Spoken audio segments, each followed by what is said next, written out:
All right. What's going on, ladies and gentlefolk? Well, guess what? I have recently had a recommendation in my YouTube feed that wasn't a police brutality video, it wasn't random clickbait, and it wasn't Mr. Beast, and that made me really happy. It was my buddy DnS, French Protoss pro player, incredibly high level, and a guy I did not realize has started in the last month making educational StarCraft 2 content. Now, what was really exciting about that is I clicked on a video randomly, it had an interesting title, and I went, this is really, really good educational content. And he has such an interesting mindset where he's super philosophical about how he thinks about improving and learning StarCraft. And he's actually been putting out a series of like masterclass videos essentially on YouTube.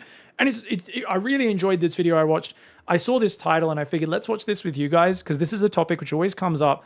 And I think so many new players just completely misunderstand how important actions per minute is. So many people every day are like, how do I improve my speed? How do I get my APM up? And I'm like, just slow down and just focus on knowing what to do next. If you're playing more logically and you're starting to like learn patterns, you'll naturally do things quicker.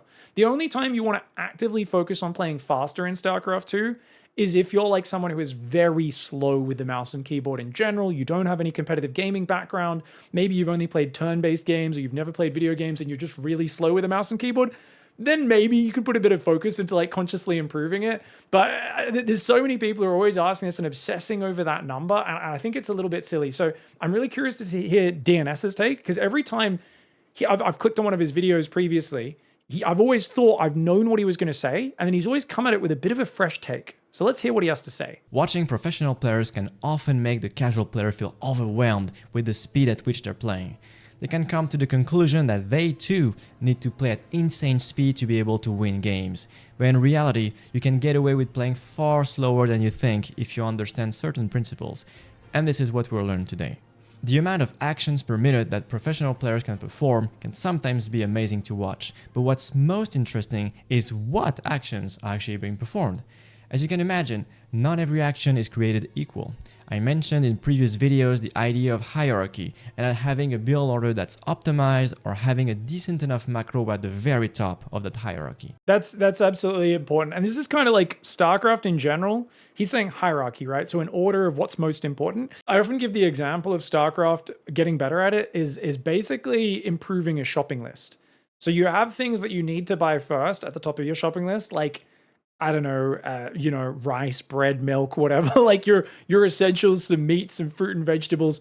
And a lot of people end up basically tunnel visioning like a 4-year-old. When they go in the supermarket, they just want the Fruit Loops. That's all they want, is the Fruit Loops and the Cocoa Pops and like the sugary cereal and the bright colored things. But focusing on the most important core things and then adjusting that focus also in the middle of the game and going, this is my most important thing. And then you go, oh my God, my opponent's running battle cruisers across the map. And you have to shuffle your whole order of priorities around.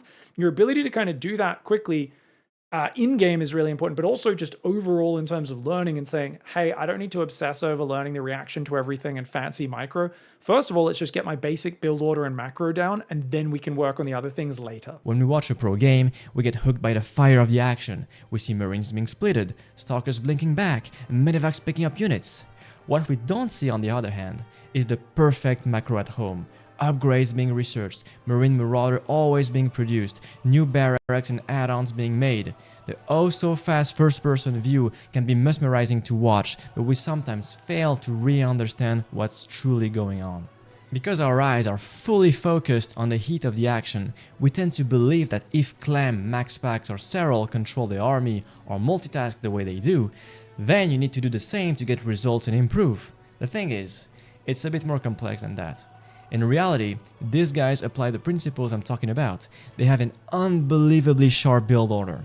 The macro is top-notch, and then they control the army and multitask. Yeah. This is really, really clear the way he's stating this. It's like they're focusing on all those things, but it's lower on their priority list, right? And there are times where you will see pros not watching units and not getting microed, and a lot of new viewers will go like, why isn't he looking at that? Like, why is he not microing that? And like sometimes they forget about it, but often it's like, hey, if you haven't injected your hatcheries as a Zerg, every second that goes by where you're not injecting them, you're losing lava, you're losing production, you're losing future drones or army. Your entire economy and production is coming to a standstill. Your money's banking up, And money, you don't get interest in StarCraft. When it sits in the bank, you don't get interest. It's much better to spend it earlier and turn it into more things. So he's kind of pointing out, like, they have that down to such a fine science, all the basics. And then in between those more important things and with their excess APM, because they're so fast, that's when they focus on doing fancy micro and doing all those little things. The faster you are, the better you'll be able to perform these actions. The thing is, if you're not like them, which is the case for roughly 99.9% of the people watching this video, and you're trying to imitate what you see on your screen, you're going to be quite disappointed. Yes. Preach. You'll be disappointed because you would have failed at doing the most important thing, making units, not forgetting upgrades and so on. And you would have spent all that energy trying to control your army, but you may have not gotten that much value out of it. And that also applies to build orders as well. Like, you'll have players, I always say, like, stop copying these super crazy micro-intensive build orders, especially if that's not what your focus is. Like, don't get me wrong, it can be good to do something like the early stim drop, the 2-on-1 we call it. If you guys are a newer StarCraft fan, you go 2 barracks, you get a factory, you get a starport, so you can get 16 Marines with stim really early and go pressure them. But I'll see people copy this build order from like Clam or Beyond, very micro-oriented players, and then they won't even like look at the Marines, and they'll just throw them away, get them killed, and they'll just be looking at their base macroing. And I'm like, there's also like a disconnect here between you're doing a build that is optimizing this one attack, where you should be doing this if you want to focus on improving your Marine micro, your medevac pickup micro, using that early stim Marine timing. And there's a lot of like, your whole build is kind of tailored towards this one pressure timing. It's not the best for a long-term build order. You kind of need to get some damage or at least force a big response with this. But the players will just copy it, and they'll copy a build that is like, it's asynchronous with their actual play style. I'll see people play heavy Blink Stalker, but they don't have a micro the Blink, and they're just focusing on their base. And I'm like, look, if you don't have the actions or the interest in working on the micro, don't do a micro-oriented build order. Do a build order that makes an army that's easier to use, that you can kind of attack move, only has a few basic things like Zealot Arc on a model with Storm. Really good army. You can A move it. You just have to cast Storm. That's all you got to do in the battle. Really easy to manage, right? Roach Hydra is a bit easier than Ling Bane because you can kind of A move it. And if you come from two sides, that's a big bonus. But it's not like Ling Bane, where in some positions, Ling Bane performs so much worse than in other areas. So I really think you got to try and kind of understand what the build orders are leaning towards as well. And if a player's playing this knife's edge greedy build order, relying on super high APM micro to get value out of it, like triple Oracle openings is another example, Widow Mine drops, all very fancy micro things, and they're just not the best build order for someone who's not a very experienced StarCraft player. Players like Clam, for example, try to play according to their strength, in this case, great mechanics. A fast player will try to have as many interactions as possible with their opponent, precisely so that their mechanics have the opportunity to shine. But if you're slow and you're trying to copy these guys, then you have failed at understanding the reason why certain players play the way they do. Max Packs doesn't open up with Blink almost every game because it's written in the official StarCraft books. It does so because A, it's super reliable, and B, because it can get ludicrous amounts of value out of his units. I do love the French pronunciation of ludicrous, but I love how wordy DnS is as well. I feel like he's really written out a lovely essay here. This is what I love about these videos he's doing. I'm like, this is so beautifully scripted. I really agree with everything he's saying here. And he's 100% making that same point. You know, you're going for Blink, you're going for the early stim Marine mine pressure or something. You're going for these build orders. Way too many people are copying that without realizing the value of the Blink. The reason it's so reliable is because of Max Pac's control with those units. Value out of his units. The Blink Stalker is a unit that will reward good control and great mechanics in general of his units. The Blink Stalker is a unit that will reward good control and great mechanics in general because you often pair them with War Prism against Terran or Oracles against Zerg. So, good control and multitasking will help you get the edge over your opponent, force mistakes, and punish your opponent. What if your macro sucks? What if you're slow and you're trying to imitate Max Packs? What will happen? There's a good chance that you'll trade poorly with the Stalkers, which is exactly the opposite of what you're trying to achieve. And because you were not able to macro at home, then you have nothing else. And then you get A-moved and wonder, how the hell can pro players do it? It seems impossible. So instead of trying to perform more actions, first ask yourself what actions are the most valuable and focus on them. Yeah, I cannot list the number. Like, anytime someone complains who's diamond or below about PvT being too difficult in chat, in my comments, every time I'm like, bro, build zealots. they're like, no, Blink is better, Zealots aren't good. And I'm like, mate, go charge earlier and build Zealots earlier. If you do this, trust me, you guys aren't max level, you're going to have a better time. I play from Australia, I play with a lot of lag. Yeah, there's a reason why I go charge pretty early, almost every PvT, and it massively simplifies it because I'm allowed to look away from my army and focus on my macro at times, where otherwise I would always be needing to like monitor my stalkers, and if I'm looking away for a few seconds, I lose them all, and it really ruins your PvT openings.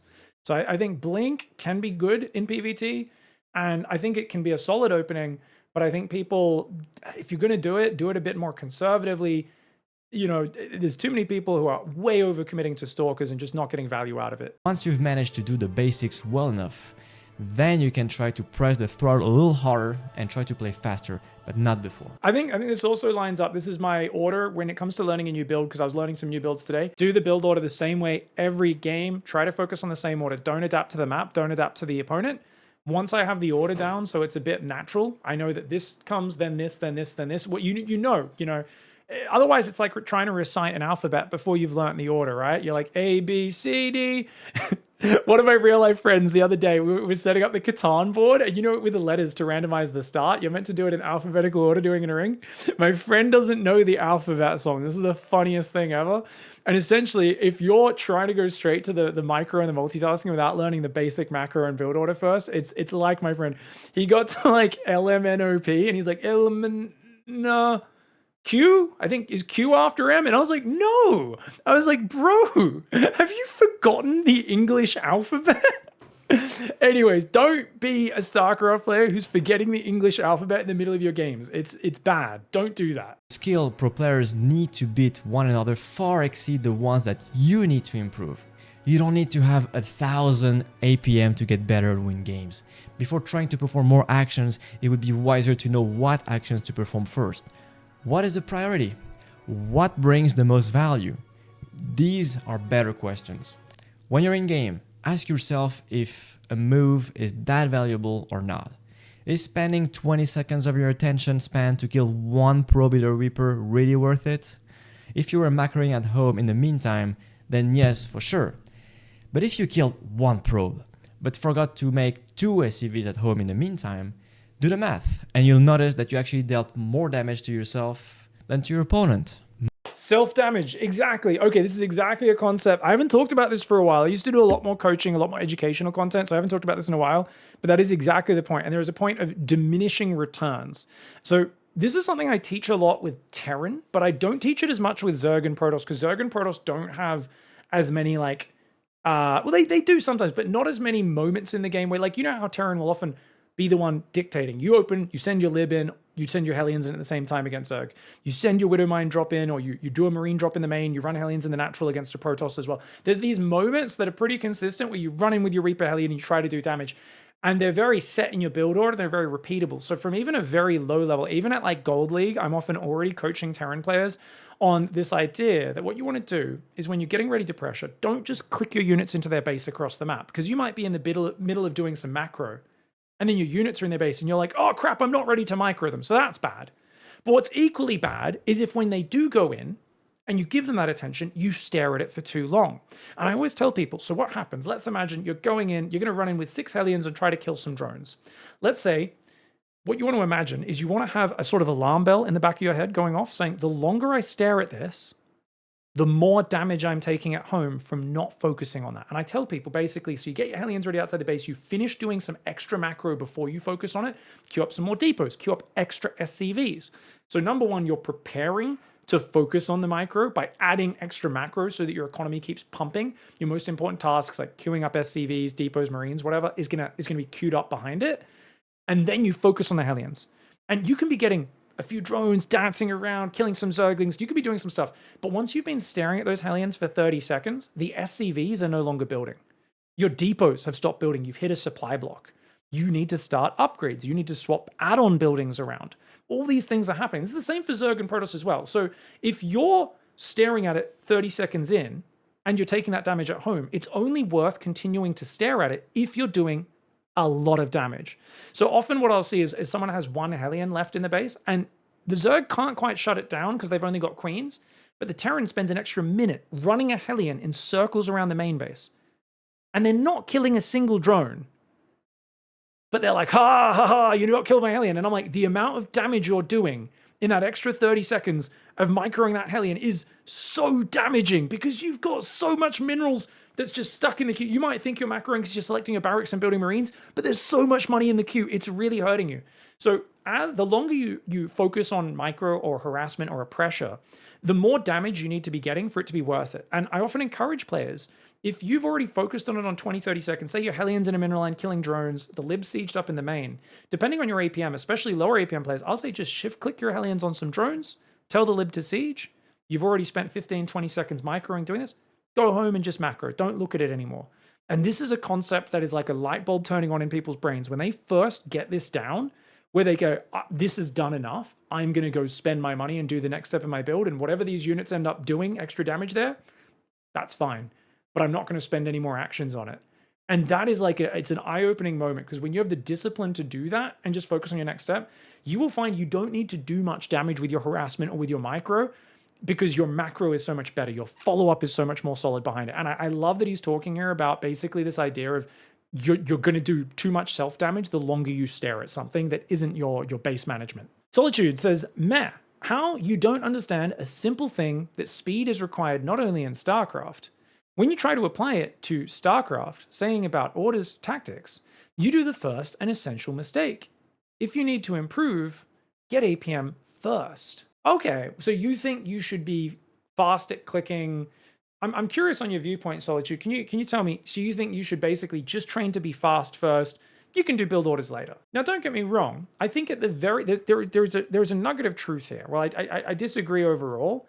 I think there's a nugget of truth. And that, I think when you're very new to being, like I said, if you're a very slow gamer, you're not good with a mouse and keyboard, you're not good with hotkeys, that is a big part of it. And especially when you first start, you don't really need much of a build order. You just need like an opening, first 2 minutes of a build order, and then like a rough game plan that's like, I'm going to kill them with a massive roaches off 2 base, or I'm going to go for a 2 base marine tank, something simple.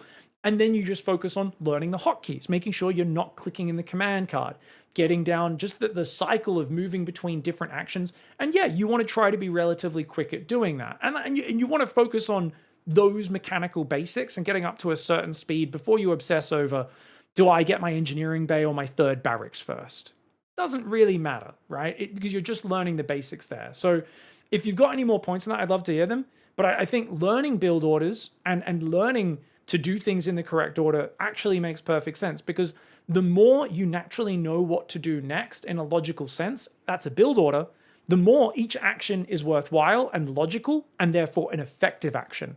Whereas if you're mindlessly clicking buttons, you might make it to a certain level, maybe, but if there's, if you're not doing the right actions, you may end up throwing a lot of games away as well. So there's always a balance between two. It shouldn't be all speed, but you also shouldn't play really slow, right? And it shouldn't all be, oh, I know the perfect build order, but I play with 6 APM.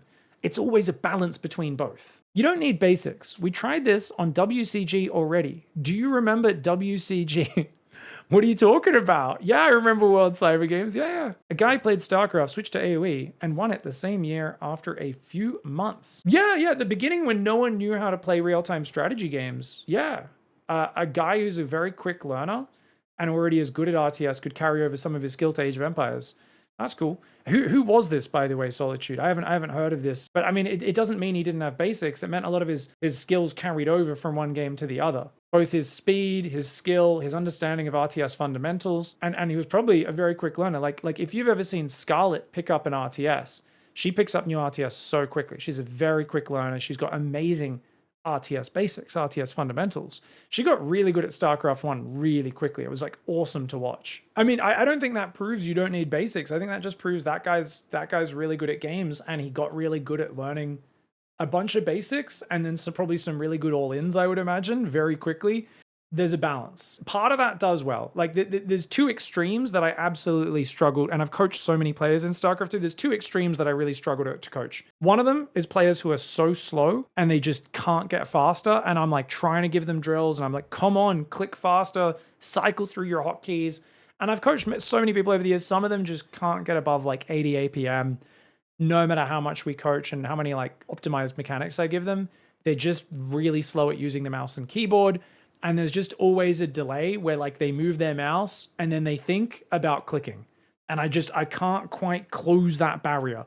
Especially maybe if I was coaching in person, I could do it because I'm coaching remotely. I'm just like, it's just really, really hard to coach those people beyond that speed, like, right? And that's one end of the people that I struggle to get past a certain level when with coaching. The other end is the kids that click really fast, but just have no thought about what they're doing in the game and are like allergic to build orders. They literally refuse to write down the most basic notes about what they want to achieve in the game. They struggle to analyze replays because they just want to spam buttons almost mindlessly. And it's really hard to get them to like engage in understanding build orders, reactions, and fundamentals as well, and even their speed. Now, obviously, if they could actually practice those things, I'd rather have the faster player, right? If they can copy what I do and actually follow what I do and stuff. But there are players who basically have like, I don't know if it's ultra ADHD, Zoomer gamer brain or something like that. They're hard to coach as well. But both of those extremes are bad. You want to try and be efficient with your actions as well.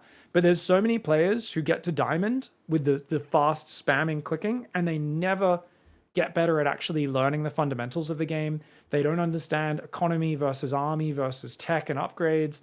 They don't really understand unit counters. And they just have no basic understanding of like how to react to things. Like they'll see an opponent on one base and they'll go to 4 bases and just die. And they'll go, why did I die? And I'm like, you're going 4 bases against a 1 base opponent. Like these are basics of Starcraft. I don't care how fast you click.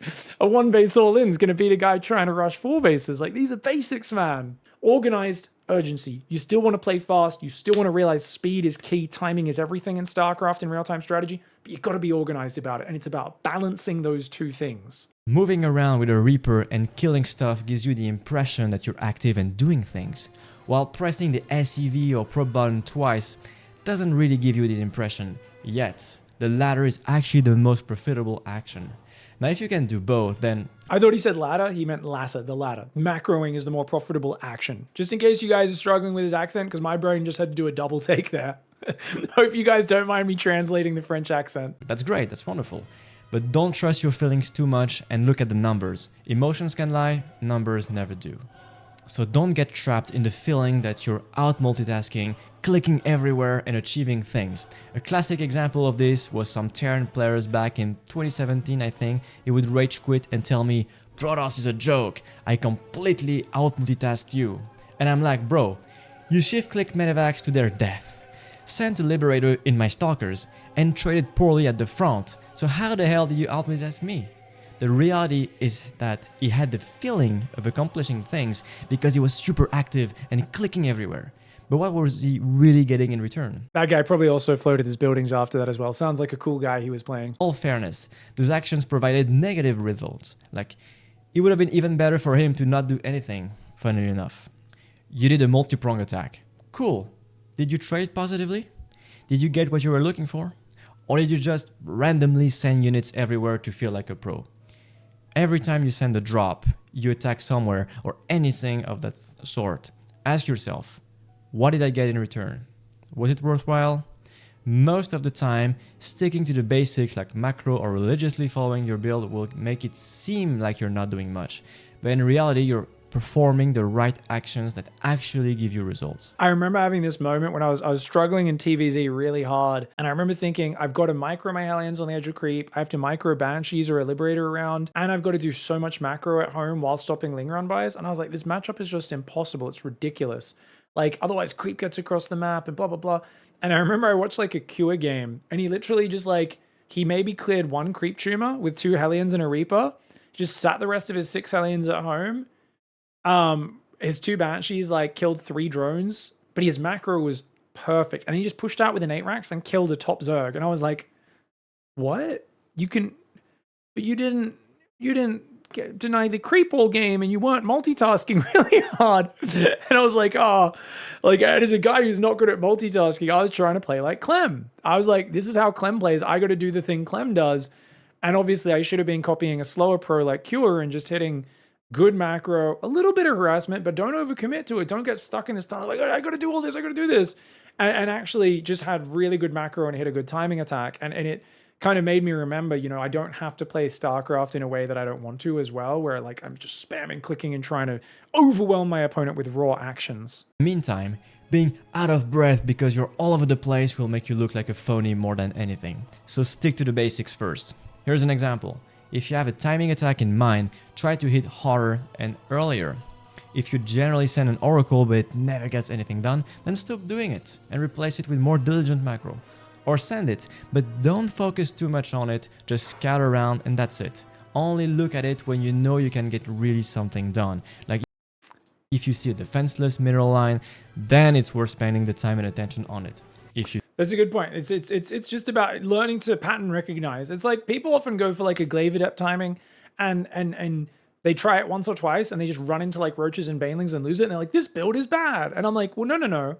When you see lots of units, cancel the shade and don't commit and focus more on your macro. Your opponent's built a big army.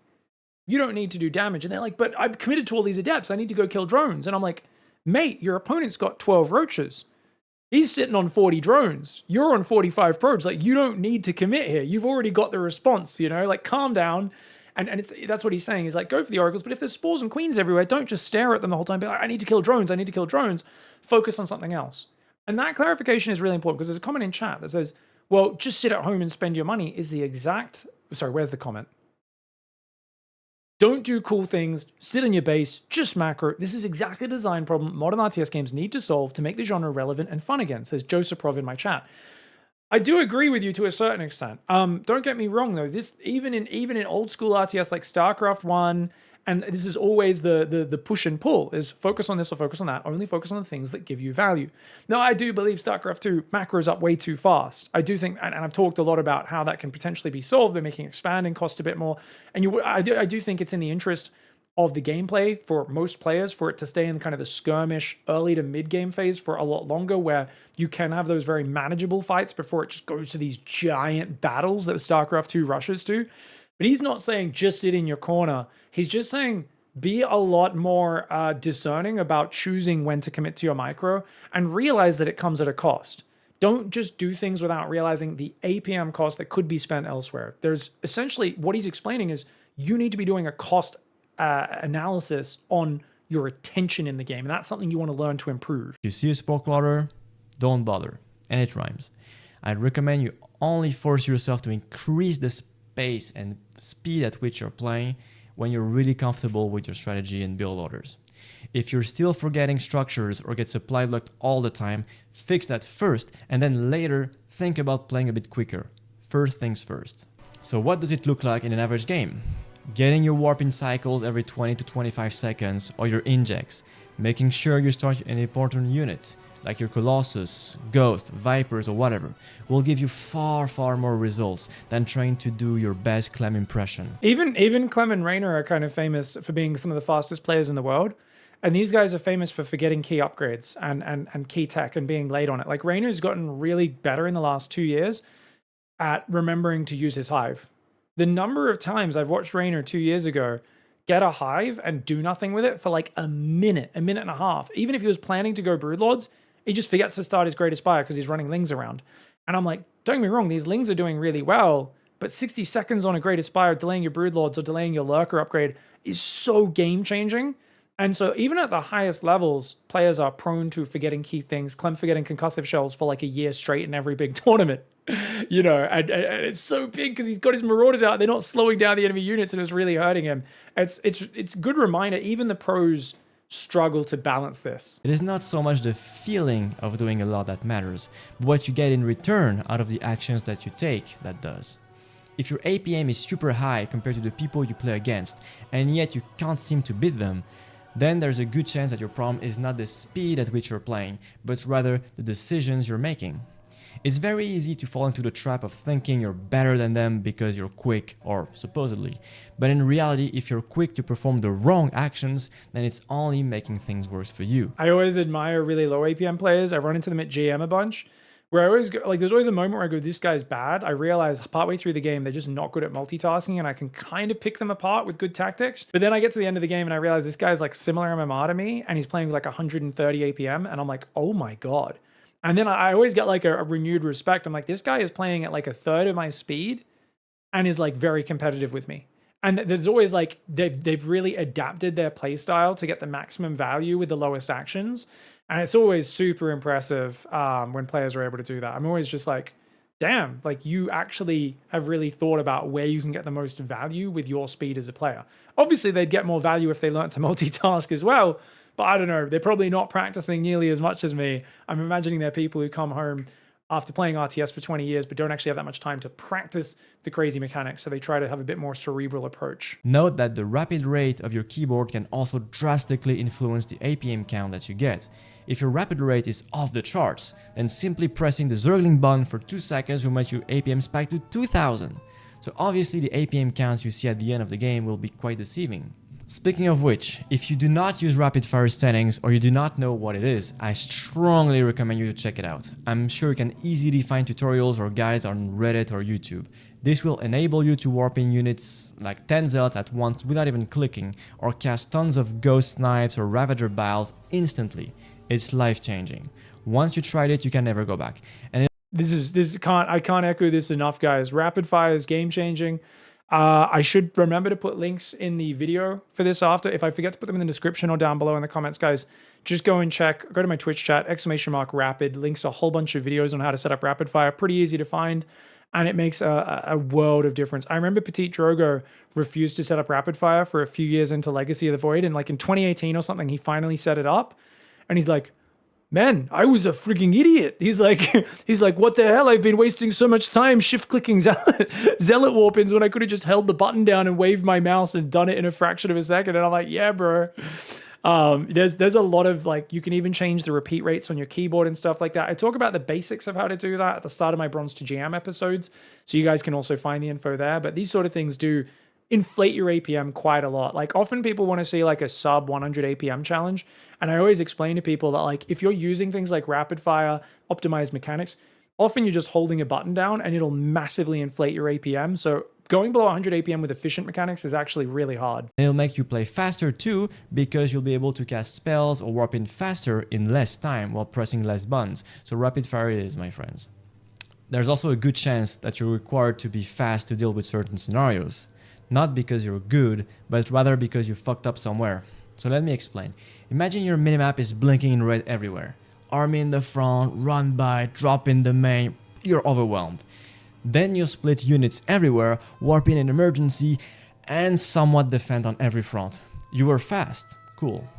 But had you just pre-splitted your army properly, all that mess never would have occurred to begin with. Yes, yeah. It's cool that you crisis managed well, and that's a very good skill.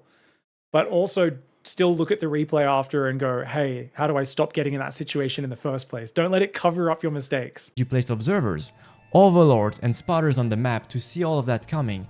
You never would have needed to overreact like that. So a slower player could perform better than a faster one if they understand how to position their units and how to properly use hotkeys. F2ing can be quite dramatic in the case of multitasking. But hey, Hero is a F2 madman, so what do I know? So place pylons on the map, leave a marine here and there, take the watchtowers if you can, and that vision will avoid so much drama and chaos on your side of the map. It has nothing to do with how fast you're playing, but rather with intelligence, game sense, and anticipation. And these are the qualities that can get you a long way. Yeah, I remember there was a period where I was encouraging I often talk about Protoss because Protoss players always complain about PvT. And I'd look at their games and they're opening Blink and they're just losing like 20 probes to Widow Mine drops and stuff all the time. And I remember just being like, guys, why don't you ever play Robo? And everyone's like, Robo's bad. I asked pros, Robo first is bad. And I was like, having map hacks is bad? Like, how low IQ do you have to be to think having map hacks is bad? Like, I literally was like, guys, get a Robo, build 3 observers, see everything before it comes, and enjoy the Terran donating medevacs into your stalkers that have moved there 30 seconds earlier. And just shoot the drop down for free. Like, it's so easy to defend when you see things faster. And especially if you're not as fast a player with really quick blink micro, it's much easier. Even pros mess up with blink not being in the perfect position and not reacting instantaneously. Whereas if they see stuff coming with observers, it's so much easier to defend. And that's why, like you said, pylons on the map, this sort of stuff, it makes it much easier, and it really is super powerful. So even Hero would sometimes go Robo, get 2 observers out, and then he'd play 2-base Storm after that into a 3rd base, but with like full map hacks. And he'd see everything coming beforehand, and it was like a really good build. I remember no one had played Robo first for like a year before that at pro level, and people there's so many people get stuck in this argument to authority mindset in StarCraft, and they kept telling me in my chat, they're like, no, it's bad, Robo's bad, you're just doing a dumb build, this won't work. And I'm like, I'm in Grandmaster making it work on the ladder. But like, until they see a professional beat another professional in a tournament, it's like their brain can't compute that 2 + 2 is 4 unless they see the best maths player in the world, the best mathematician in the world, show them the proof like in front of them. And I'm like, what are you guys? It's a really good build. Then who did it? People are like, oh, I guess it is good. And I'm just like, oh. You don't have to be lightning fast to be good at this game, after all. Even Elfie, the Finnish Protoss that played back in the days, would literally play with his legs on his desk and his cat stepping on his keyboard. Elfie's posture when he played, he literally, at tournaments, hunched over his keyboard like an actual friggin' cave troll. Oh my, like he had literally worse posture than, you guys know the South Park World of Warcraft episode where the guy's just sitting there like this. Like Elfie's posture was he would sit like this, hunched kind of sideways, and he'd play with like 80 APM, and he beat so many pros in Wings of Liberty. He won so many big games. I would never forget seeing Idra losing to him at IEM Guangzhou, my first international tournament in the group stage.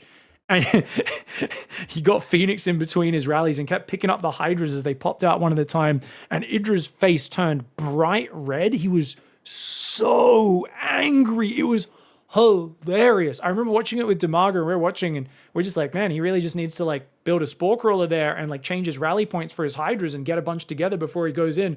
And Idra was just like rage rallying Hydras into the Phoenix and losing them one at a time.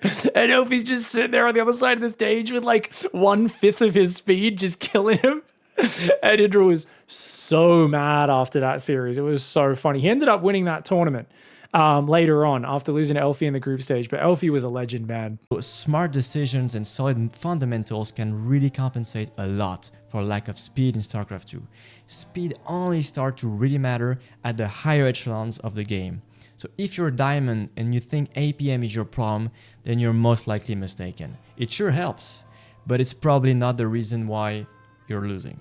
So if you found the content of this video helpful, please consider joining our community on Discord, where we'll help one another and we can try to have fun and improve. You can also book a session with me. I hope to see you there. Bye. That's awesome. He did cut off the outro a little bit, but guys, definitely, I love this video. I really cannot recommend this enough. Please do me a favor, check out this video. I'm going to go link it. I've just subscribed here on my second account, Pig Players. Go check out his videos. They don't have that many views yet. He's just started doing them, but I hope they can grow over time. I think this is some of the best, just kind of cerebral, top-down thinking videos about StarCraft right now.